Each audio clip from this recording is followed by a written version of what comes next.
I'm going to start our equipment walkthrough. We're going to introduce to you some, I'll discuss some large equipment, and then I'm going to bring you in to share some of these medium-sized equipment that we use, and then some small wares. So first and foremost, our two most favorite. I'm learning to love this one more, but basically it's a glorified blender. Say hi, Hermie. I'm not turning them on.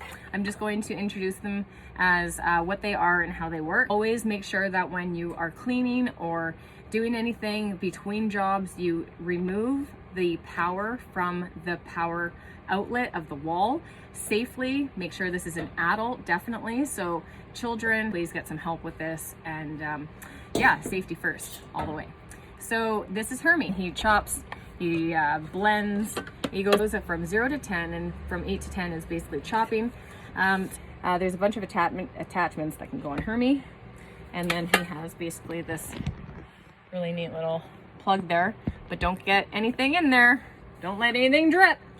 And if you don't have power, good luck. This is a stopper, so this is kind of it just basically picks around the middle. It doesn't even touch the edges, so it's not like it actually scrapes like I thought it originally would have. So a steamer and a steamer on top with a lid. And I steamed broccoli, but I had too much. It was like spewing out, so it wasn't even working properly. So they say that you should be able to like make your whole meal, but you start with your sauce and then you make all the components separate. By the time you put it all together, awkward meal. There's pieces that we can use. Beauty. Mwah. We love our Vitamix. Our old one. She's kitty. Tool that you can use to like open and unscrew all this and keep it clean. Basically, we just worked her really hard. This is a plunger, the extra power boost, and then it's 0 to 10 and basically turns on. So it's ideal that you don't be afraid of the power. The more power you have, the more RPMs, the more girth, the more you're gonna be able to like get that momentum for what it needs to do its job at its best potential.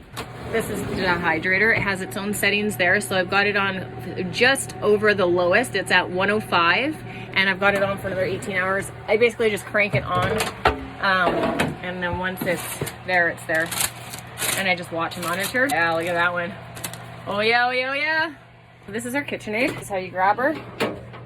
This is our KitchenAid. It has the lever that goes up. Some of them have the twist in and the top comes up.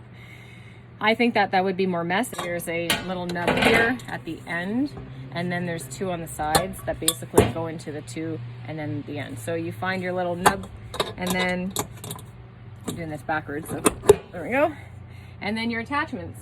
This one's hot cross buns. We sing hot cross buns, hot cross buns. That's a dough hook that makes your bread. And we sing Cookie Monster Wabba, this Wabba Cookie Monster. And then this one is the caca, the eggs whipped for the cake. We make cakes, we make cookies, quick breads, and we make bread. So the bread needs the dough, and then you blend, and then you whip. And so you do it by the power and the control. You've got 0 to 10. So 0 to 4, I like to say that's kind of speed 1. 4 to 6-ish is speed 2, and then 6 to 10 is speed 3.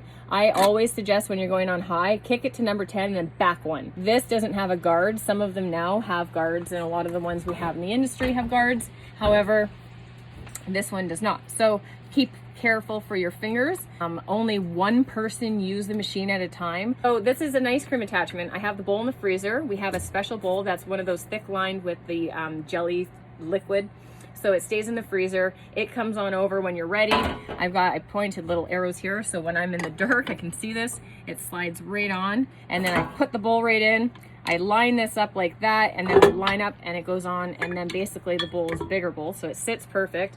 Then you turn it on, and you can pour a stream of your anglaise or whatever your mix is. That's a challenge, getting into that little hole as it's spinning around and going over the surface. Then let it go for your 15 minutes and you've got your ice cream. Soft serve, put it in the freezer, sets up, then have scoopable ice cream when you serve it. It's a super basic microwave. I don't even have a plate in there. We never use it. I basically justified keeping it for chocolate, to melt chocolate, because it's great for when we're doing any type of showpiece or any sort of activity in that sense. So that's why I still have it.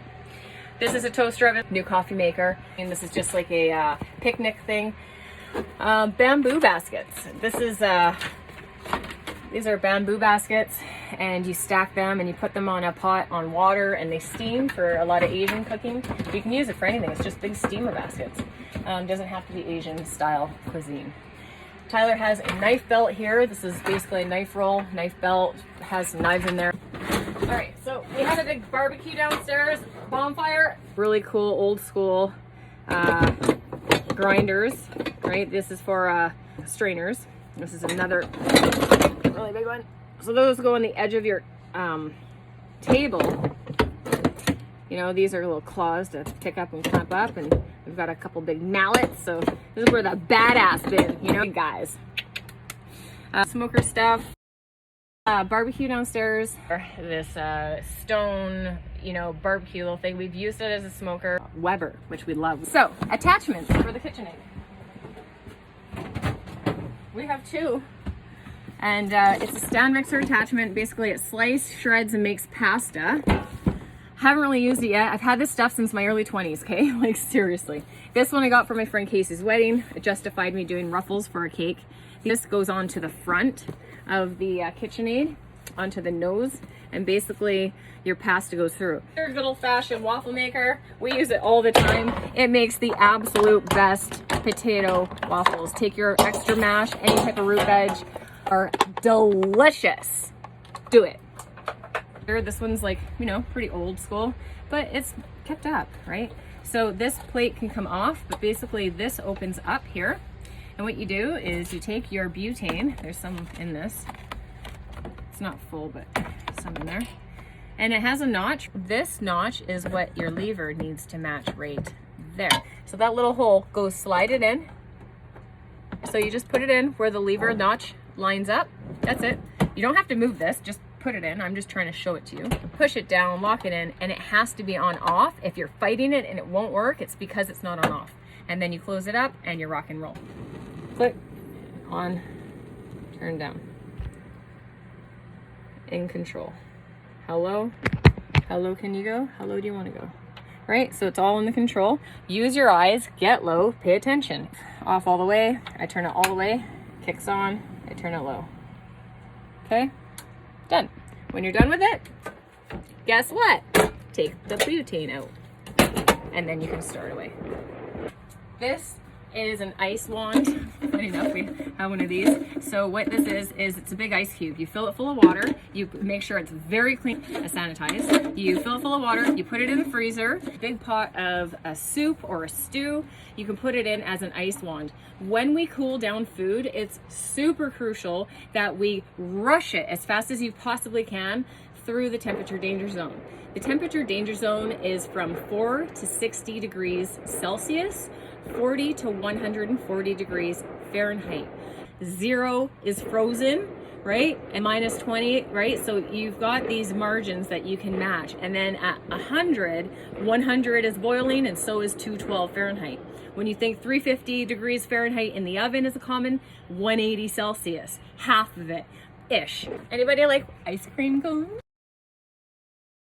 So cord into a container. We have two of these, a sous vide wand. So this goes into the back, and then the temperature when it lights up, when it turns on, it'll read up here.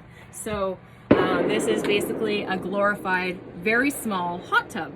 So if you like to swim in a hot tub and you regulate the temperature because it's automatically going, welcome to sous vide. Now sous vide is a very delicate water bath. The ingredients, they really harmonize inside because it's an anaerobic, a non-aerated environment. Aerobic is air, anaerobic is not. Here is a Chirovac machine. This isn't one from our industry. We have big box ones. Ta-da! You can get different plates. This is what we have. These, I've never used this. This is something that your roast would sit in, but this is something that you could put some onions and vegetables underneath, and usually we could use that to sit then the roast on, and then the juices marinate into the vegetables, and then you take that pan jus and then you make your sauce reduction out of all of that after it's roasted. So this is never really, it's brand new, it's sat there. So if anyone wants to use something like this, there you go. That's kind of what you do. If you maybe don't want to have all the vegetable in the bottom for all that added flavor and all that wonderful love. And then everything that crisps up, you put that pan on the stove and then you warm it up and then you deglaze it with some luscious beverage of something like kombucha. or red wine if you know, traditionally want to do that. And then it deglazes and lifts off all that caramelization off the bottom of the pan, which is your flavor. You just take your wooden spoon and just kind of like pick it up, and as long as it's not burnt, you're good to go. Noodles, doodles, whatever you want to call them. We got a whole bunch of them. This one's super meaty and badass, but almost a bit too badass. I've only ever used the one blade, but if I touch that close, even to clean it, it's so painful. Like it's so sharp. That's just plain. And then that one's pretty fierce. So 2 other scales. So these make your noodles, zoodles, all of those spirally daikon or jicama or carrots or zucchini or cucumber. And they have different teeth, and you can have teeth or slices, but what I highlight, and you can only put that much in there, so like your little nub should be big and wide. So you want to choose something that's like fat and girthy, and then it basically just sticks on the little tooth there and in there. And the beauty of this is that your hand pressure's here, so you're pushing and you're quite even. Some of these other ones to the side, you got to push against nothing, or you push, it's really awkward. So putting the pressure down as you already are, it's a win-win. Vertical, everyone. Get the ones that are vertical. Enough said. Boom. I think my mom found this one in a park. There's a couple things that came like that. So I'll just pull up both juicers. This one basically spits out here, and you plunge down there from the items inside there, all the little gadgety bits. And then this one basically plunges into this as it spits from the plunge up top here, and it opens. Just 2. You gotta do it at the same time. So that comes off. I'll show this one a little bit more. This comes off, that comes off. So this is the inside of a basic juicer. This is what basically juices. This is microns. So when we go to talk strainers in there, you're gonna see different sizes of microns in our smallwares. So relate that to this. This is super fine mesh. Be careful. What I really want to showcase here is there is a lot of debris and a lot of bacteria that can possibly grow. So really keep the stuff super clean. Very important. Bada bang, turn her on, whip her up. Food processor, carrots and things like that, or anything chopped down as tubes in there, and basically funnel them in with the little plunger. Or this is another big plunger, and that basically, look at these big pieces. If you're doing like mushrooms and stuff, you just want to like hook them in. You don't want them flying out. That's why you have the tunnel. And then this is the badass little blade. These are some different quality of silicone, and it's more of a thicker one, but serves its purpose for the small stuff I'm doing. This is a hard plastic, but this is actually special to do spheres in ice cubes like these. These are, you can use them for anything, but these are more for ice cubes. Oh, and then we've got big ones, but this is cool because this actually has a metal frame, so it actually holds secure so they won't warp. So that's actually a really nice one. And then these are super traditional, what we have in industry, these red ones that we use too. These are muffin molds, little babies. We have some silpats, some old silpats. Some of them I use for sugar work. They kind of just been, you know, old and recycled through years in the industry. Mandoline cookies. And these are Savarian molds. This is a big rubber one. Can't use them in industry, they usually get recycled out. So always use the dull side of a tool when you have silpats. These are metal. They're like little fiber particles interwoven into the actual silicone. So you never want to break and store them crumpled, because that can break holes. You want to either roll them or keep them flat. Small and then big ones. And I basically just usually keep them all stacked up right there, ready to go. All right, we got domes for days, pyramids or whatever, and then we got Madonna nipples. Yeah, or more cones. And they are oven stable and freeze stable.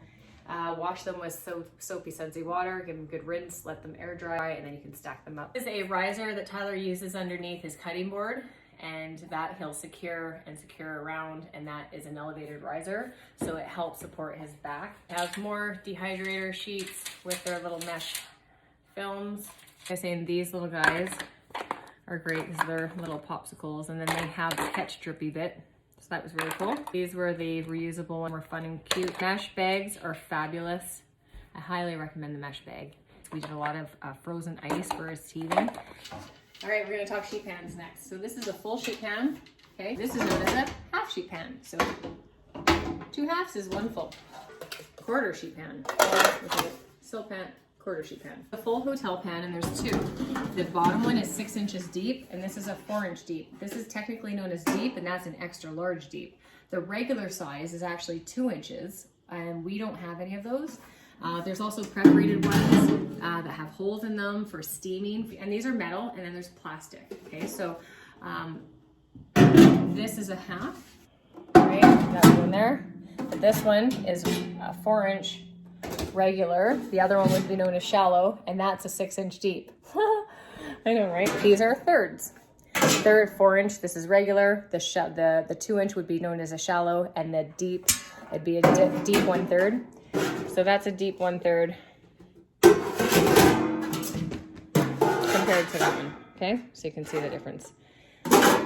And then those go into your steam tables, and with these little metal stick rods that keep them all grooved together like a Lego system. And sometimes you'll come across the odd that's just a small, but doesn't that just annoy all of us? Yeah, it does. This is for 1/6. So if you were to look at it like this, 2, 4, 6, right? So 1/6, 1 of 6 is a 1/6 regular, 1/6 deep, 1/6 shallow or perforated. 3, 6, 9. So 3, 6, 9, 1/9. So that's your hotel pan and sheet pan lingo, industry lingo. And there's Combro bins, plastic Combro bins that we brew the kombucha in. There's different stock pots and rondeau pots. This is a beautiful tier for fruit flies. This thing flips and groovy thing. And then you can use that. But what's awesome is this. So we often just have our food here with Tegan and, you know, any snacks, and it keeps all of our fruit flies at bay as best as possible because we do not love fruit flies. There's old school rondeau pot. You can see it's got some aged history. All of these with metal handles are oven safe. Most of our pans are all clad. Tyler's love for all clad. So we've got some pots here. This is nice because they're double handled. And then it opens up as a steamer, and they all have lids. We just keep our lids down over here. And then I have all the cutting boards there. Really, really nice for sauces and just how it curves up the heat around the sides. Nice little stock pot here. And then we have a roasting pan. This one's a big oval guy. And then we go into pans. This has a steamer, but look at that. That's a nice one with a flat edge base. Sometimes you're doing a big stir fry or you're doing some kind of big whatever and you need it to be big. Cast iron you've got to keep nice and oiled and nicely seasoned. And that with smoke, we can rub salt and rub oil and then smoke them on low temperature and let them cure in the oven. You do that to help create a nice seal so then they can be non-stick. That's a pretty nice one. That's a good firm handle. 2 of those. And then here, haha, I love this one. I've had this one for years. Look at that. I love it. This is basically our open kitchen concept. It's these big metal racks that you can get from Costco. Pie pans, they do use parchment as well with these. They are aluminum, more than just for pies. We actually just use them like baking in the oven, certain small items. So an assortment of bowls, lots of bowls. We've got 2 big stacks and small. And then these are ones that we actually tried candles for floating, but there was too much wastage of the wax. So I actually found that the pastry silicone molds turn out to be the domes are the best ultimate for our candles. Canning and jarring. You need a big pot and that goes in the canning and jarring process. And I have another one, a smaller one, and this one can flip both backwards and forwards. We have small, medium, large stacked up in the pantry. This is really wonderful to use for inside your jar. Basically, when you're shoving and submerging all your items, you don't want to have it around the outer lip. This is also another good type of funnel. You just have a plethora. So wonderful. This little gadget and these guys. So what they are they're air locked. You put in whatever product, silicone right on that ring. Super easy. You give it a couple of pumps, boom, done. Calendar, and then you just go to unlock. So imagine all that in your fridge, right? You don't even have to worry about any spoilage or whatever you're fermenting. You just rock and roll, put them underneath. Like, I want to live with those lids. Want to ferment, we use these jar weights. And again, I'd like to get more of these. Different sizes. Just do know that you are killing all bacteria, all beneficial life as well as potentially negative life. So it does last forever in that sense. You know, when you have a canned item, it shouldn't have the popping sound when it's sealed well. It should have a very tight seal. So when you unravel and open it, you can take that ring, you take it off, it's all like that, it's super sealed, it's been pasteurized, you've got carrots in there. You take the edge of this and you go flip like that. You just lip it and it'll pop right off. Boom, every time. Lids, lids, lids. These are great tools and they are really beneficial. These are good for the silicone. You don't want the water to drip. Be careful when you're inside a pot and you lift up and tong water runs down. It can hurt and burn you. This is to seal a tighten, you know, the ring around when it's cooled down and set up. You do an extra firm lock with that. But this is the cat's meow. You got the handle here and this guy basically up and down, in and out, all around. So you can see the silicone is the way to go.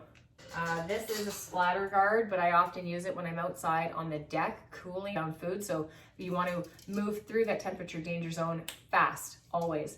And so by doing so, you can let the heat evaporate, but no bugs get in there and no one gets to fly in and taste what you're doing and leave anything behind. This is a ricer. This is basically a very large garlic press. Okay, so you just put it through and press. Roasted potatoes usually put in the filling, the inner of the potato, and we mash through it. It gives it a nice, fine, fluffy rice potato. And then we make gnocchi out of that.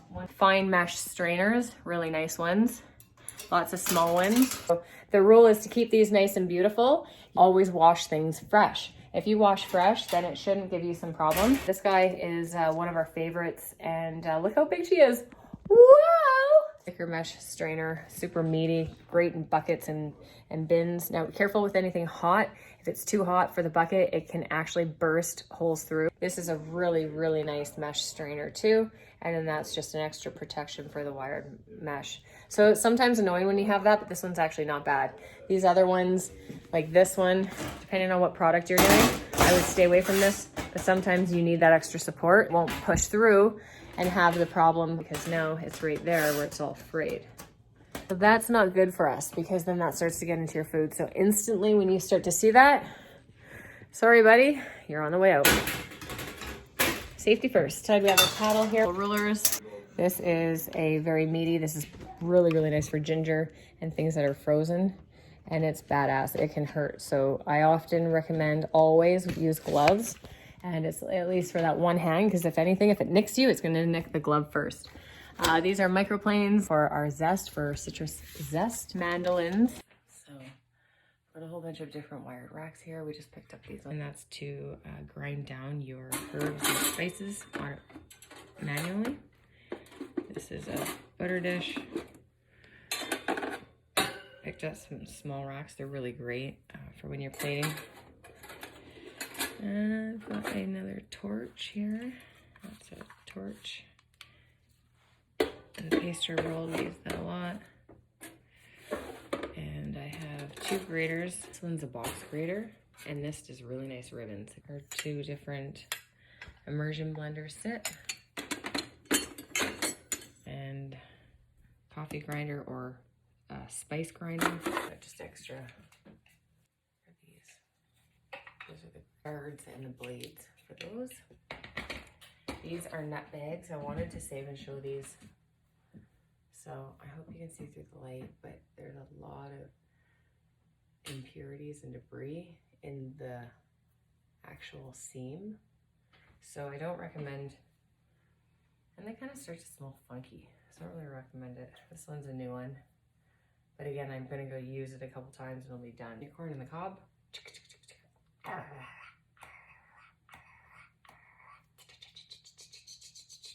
Yum, yum, yum, yum. Corn on the cob. Sprouting lids.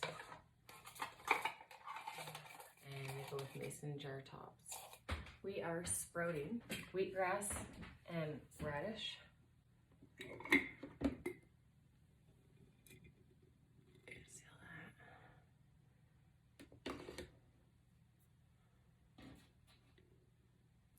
life. Sort of, grow inside. Assorted scoops. Now there's different types of scoops. I don't have a lot of scoops, but we have a few. And then they have their grading system. That's a good old-fashioned scoop. And then we have just like oil spoons. Scrapers. These are awesome generally to temper chocolate and to do chocolate garnishes. Chocolate, or you're handling your chocolate.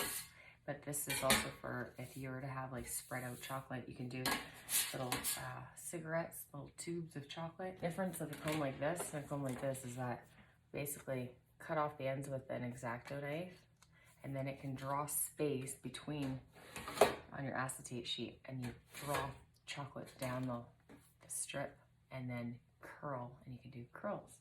So the more fine between, but the depth is quite runny, so once it cuts through, it kind of pulls back together.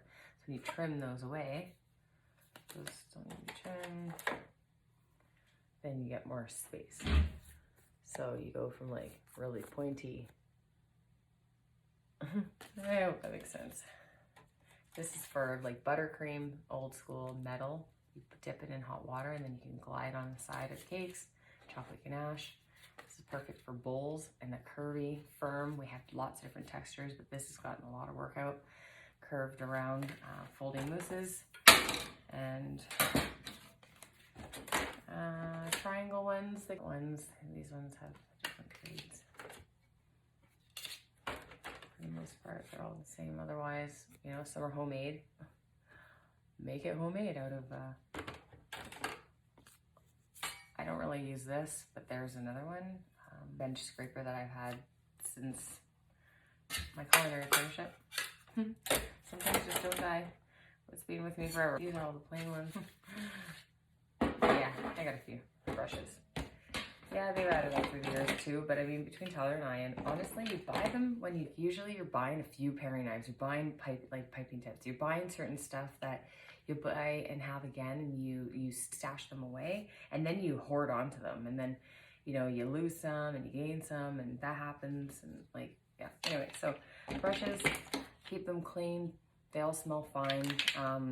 Yeah, honestly, like, you know, just dry bristle brushes are the best way to keep these clean. Soapy hot water, rinsing water. I give a good squeeze, and then we go to the side of the table, and that will just, yeah. Paring knives, I got quite a few paring knives. Those are the ones that we like, definitely, over this style. These long sugar thermometers that kind of, you need the certain size pots. If any of the sugar sticks around any of the, you know, the actual casing or leftover impurities, so it could drive potential possibilities for crystallization to, you know, form when you're actually trying to make a non-crystalline, like a caramel type of product. So that can be really annoying. The glass one, that's pretty clear and basic. So this is a infrared type of automatic laser thermometer. This is very, very accurate, this probe. This one has a couple attachments, and it goes on like that, like that. And this one I use all the time. This is my go-to, believe it or not, and I love it because it's metal. It can go all the way into the oven. It can go all the way into the pot of the stove, and I can just put it in and not worry about it. And I always get a bucket of water on the side, so when it's out of, when it's done its time, I take it out of the item and I put the probe stick always instantly right into water, and then it can, when I get back to it to clean it, it's pretty much clean. I just have to rinse it off and sanitize it, and on I go. One is like your traditional turkey one, which we never use, like goes into the oven and it tells you your meats. So it sits in here. We got it though.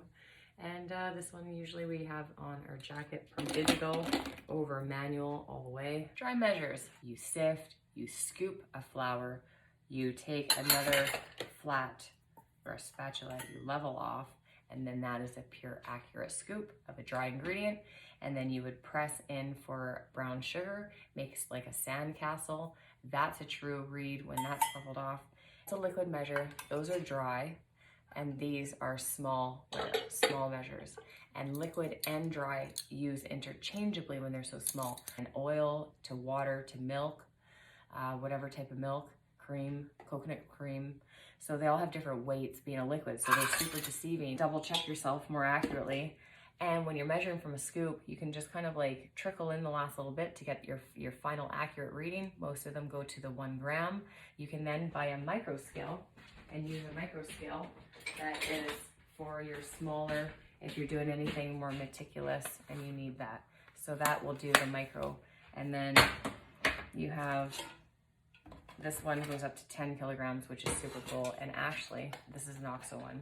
It has the, it has a wire. So the wire separates. So basically, if I have a really large pot dumping in, right, that much weight, 6 kilograms of flour to actually make some production, I can do that. And that's what we want. So wonderful. And now I'm not scooping 200 of these. You know, the pots weigh so much that they can wipe out your scale amount if it's a 2 kilogram scale. Stick to metal, and life is gonna just be wonderful once you have a scale and you get into the metric world. These are bus bins. These basically are just to, like, you know, gather dishes in restaurants, but basically we use them in the kitchen for a lot of different things. Okay, we've got a whole bunch of rings. If you just put them in the oven, they'll dry out really well. Round ones, those ones, because they're just not linked, because they're straight up. Loose, so different for different purposes. The bases, I got, you know, a handful of these little babes. They're so cute. I've got a small handful of, these are called French rings. These are 3-inch French rings, and we use those for tarts. Cornucopia molds, a donut cutter, so you just kind of dust it, dry it, cut, and it will cut the ring. Stamp press for tarts. Then terrain molds.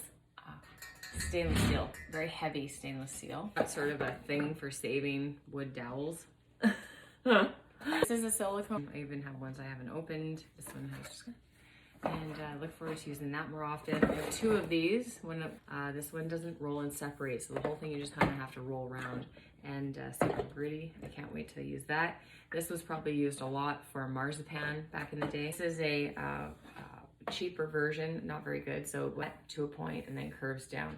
So ideally you want to have a curve here and here, and then from this point to this point you want flat. So mine is not, and that's what's really annoying, because it rivets into all pastry doughs unevenly. So this is one of those rolling out mats. You can put it in a diaper, so the diaper just kind of helped it. So all right, so we're gonna go from the top down. So up here we've got Saran wrap, we have foil, and we have parchment. This is a parchment roll. The parchment comes in all different sizes. You definitely want reusable, strong if you can. I got little parchment piping cones. And this is sort of my ship mix bin. I'll go through that. This one is more for your cheese and all of the cheese items. Parisienne scoops are known as melon ballers, different ones, and they do different garnishing. This is a apple core.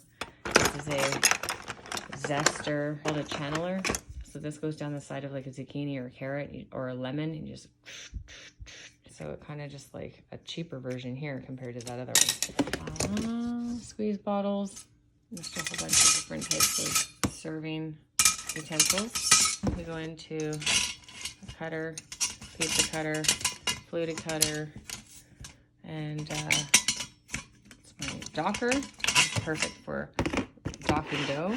It's called a bicycle. It's an accordion that opens up. And lots of spatulas in here. These are metal spatulas. This is a straight up metal spatula. Okay. This one is like your spreader, your mayo for your sandwiches. We use those a lot. This is pretty medium. Yeah, spatulas. Offset spatulas. This one's more pointy.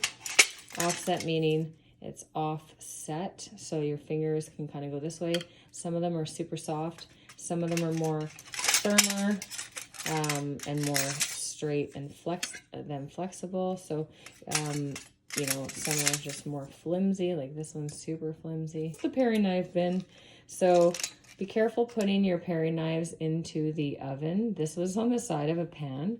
I think it was on a pie pan. They're all sharp. I'm not so much a fan of these. They're harder on my hands. Inox style ones. And then these we pick up through the suppliers. Good old fashioned knives. So that is the paring knife bin. It's an assortment of a whole bunch of random, really nice spoons. I kind of have a thing for spoons. They all just serve their purpose. They all just like, that's lean and long and slender, and that's deep and delicious, and some will quenelle differently, and I mean, like, look at that. They're just all pretty. So anyway, I got a thing for spoons. So these are some of our brewing jars that I've just basically used organization. So this is tongs, our tong bin, a whole bunch of tongs are on the other side as well. Spoons, spatulas, and rubber spatulas and metal spatulas all together in here. Again, offset, super large one on a grill. You know, you buy the stuff and then you want to use them. One day you're gonna get there. This is flimsy for fish. Boards. Last but not least, we have platters. This is obviously a cone holder. We've got this babe here. Look at her. Oh my god. Bowls, platter, tier, salt, wood bowls, hot chocolate, double stacked. Excuse me. Platters, some really nice kind of flat boaty ones. This tier that spins. Actually, I've done a lot of cakes on that in my apartments. Funny enough, when you don't have a lot of room. Sushi,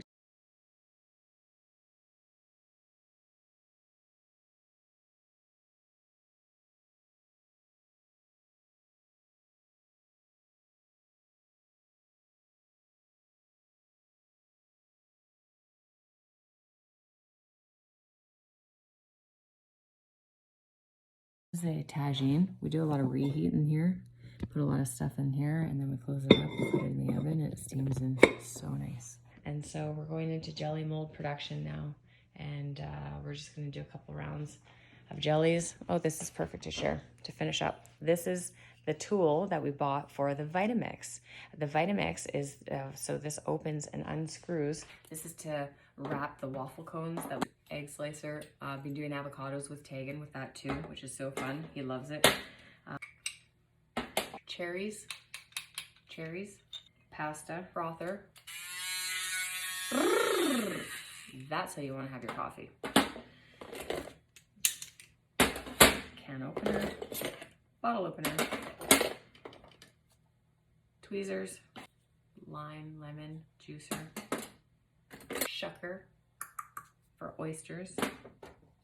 Oh, badass. Garnish. We don't use this. This thing sits. This is definitely a home tool that a lot of people use at home. It's a garlic press. All right, we have a bottle opener. We have spigot pourers. I have and that for the little jellies. And truffle shaver. You need truffles for a shaver. This is for that that chocolate heart. This is a called a lamb. This is a blade. Bone pinning tweezers. But we got 3. So they're not sharp, and so they're not going to cut, and you can pull the bones out of your salmon. More tweezers. More of a little syringe dabber, and that is another channeler.